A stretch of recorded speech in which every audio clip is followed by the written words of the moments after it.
Maji, karibu katika kipindi cha leo cha maswali ya Biblia na kujua mengi kuhusu kanisa. Leo na mwanzilishi wa page hii ya YouTube ya King Jimmy. Tuko naye hapa kwenye studio. Ningependa ajitambulishe. Karibu.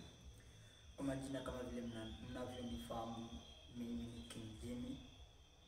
Leo nimeitwa interview hapa na ndugu yangu Dennis, ambaye tutakuwa tukiongelelea kuhusu kanisa la Deliverance Church, ambayo hapa Disemba itakuwa inasherehekea mwaka wa 55 kutoka ianze. Sasa mview, like na msubscribe na muwatch. asante sana mwanzilishi King Jimmy, na ningelipenda kuuliza swali. Mwanzo tunasherehekea miaka 55 ya kanisa kuu la ukombozi Deliverance, kwa kimombo Deliverance Church at 55. Una jambo lipi la kusema kupitia ama kuongezea katika miaka hii yote ambayo Deliverance Church imekuwa? Hii miaka Deliverance imekuwa, kile naweza sema pia vile nimeiona ni kanisa ambalo limekuwa na msimamo, ni kanisa limekuwa ikitenda mambo na mtaratara vizuri. Ni kanisa ambaye imeleta Wakristo wengi, imeleta watu wametoka huko hiyo side nyingine wamekuja huku.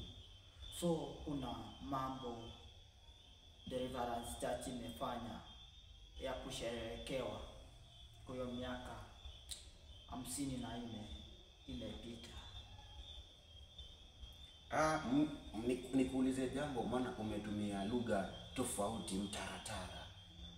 Ningelipenda uelezee watazamaji, ukisema mtaratara, uelezee, wafafanulie. Kuna wale hawaelewi, wafafanulie zaidi kuwa mtaratara, wamefanya mambo kwa mtaratara unaofaa. Yaani wamekuwa na mipango, wamekuwa wakifanya mambo yao na mipango. Hawajafanya mambo tu kufanya, ila wamekuwa na mipango. Wanafanya hili kwa wakati huu. Kwa mfano, huu mwaka wako na lengo ya kuleta watu kwa Kristo 1,000,000.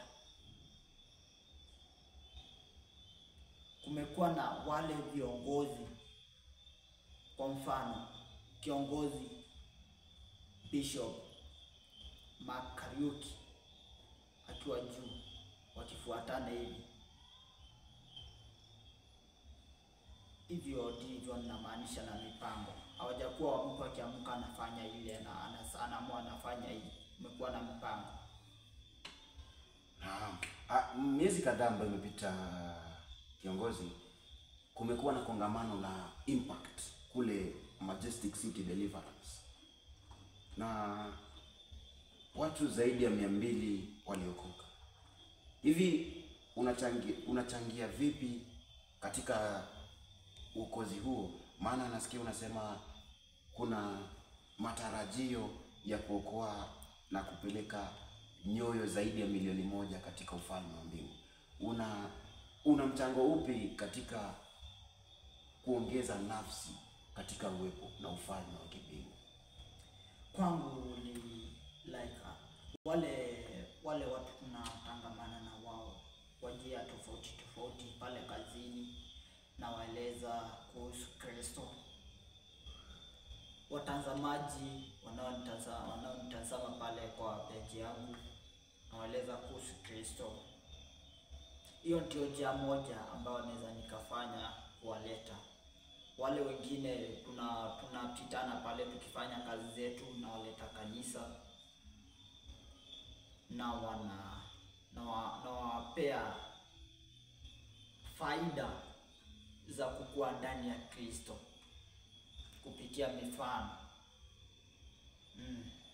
Na unawapa watazamaji wako faida za kuwa ndani ya Kristo ukitumia mifano. Tupe mfano mmoja ambao wewe hutumia kuwavuta watazamaji katika ufalme. Kwa mfano, hapa Kristo, tukiangalia mfano wa Kristo, tukiangalia pato wa Kristo, tuangalie mfano wa Daudi. Daudi alipokuwa kijana alikuwa na imani, hakujidharau. Vijana wengi kwa sasa hivi wanajidharau, wanasema sijui neno. Nawaambia hata Daudi hakujidharau, na watia moyo. Licha ya kuwa hujui neno, na watia moyo. Licha ya kuwa kusoma Biblia kwa vijana imekuwa ni kazi, mimi nawatia moyo, nawaambia soma. Hata ukisoma verse 1, verse 2 kwa siku, hiyo inakufanya ujue kile umejua sasa hivi. Kupitia hiyo umesoma, kitaendelea kukujenga. Na watia moyo kuangalia, kutazama vipindi ambazo zinaletwa za Biblia. Na unawajaza moyo kutazama vipindi vya Biblia. Mfano mzuri zaidi mkuu, na kwa vile tunasherehekea miaka 55,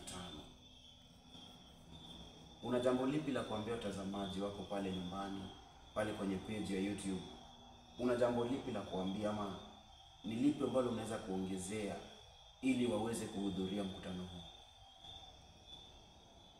Huo mkutano utakuwa mkubwa na kuna mambo yatafanyika. Ukombozi utakuwa na kuna vitu zitakuwa zinafanyika, like kuna viwango, mtu atatolewa kutoka kiwango apelekwe kiwango kingine.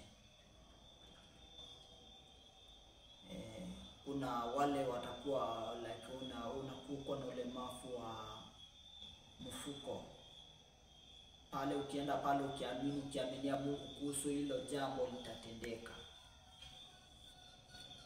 Kuna wale, nikiwapea mfano kama yule mlemavu aliyekaa pale nje ya lango, Petro wakiingia kwa hekalu wakamwona na akiwaomba msaada, nao wakampea msaada alikuwa anaomba msaada wa fedha, lakini akapewa msaada wa juu zaidi. So ukienda pale ukiwa na matumaini, utapata msaada wa juu sana. Kama unataka kukuwa bilionea, trust me, utakuwa bilionea. Asante sana, mfano mzuri huo. Tunaona kuwa vitu vyote, utajiri, uponyaji, fedha, mali, zote ni za Mwenyezi Mungu. Na tunaona pia katika kitabu cha Job anapatiwa kila kitu. Licha ya kupewa kila kitu, imani yake inajaribiwa. Na majaribu yapo. Mtazamaji pale nyumbani pia anapitia majaribu. Yule ambaye anakufuata katika page anapitia majaribu. Utamweleza vipi ili akuze imani yake? Ajue nikihudhuria mkutano huu mambo yangu yatabadilika. Jambo la msingi ambao nitasema kuhusu kujaribiwa. Ukijaribiwa, kuwa na msimamo thabiti kama Ayubu. Kumbukeni, kama vile tunavyojua, alijaribiwa kwa mara kadhaa. Alijaribiwa hadi mke wake akakosa kusimama na yeye, akamwambia mtukane Mungu. So ukifika pale, kuwa na msimamo, sema nitafanya hiki. Sema Mungu ndiye mkubwa, ndiye kiongozi wangu.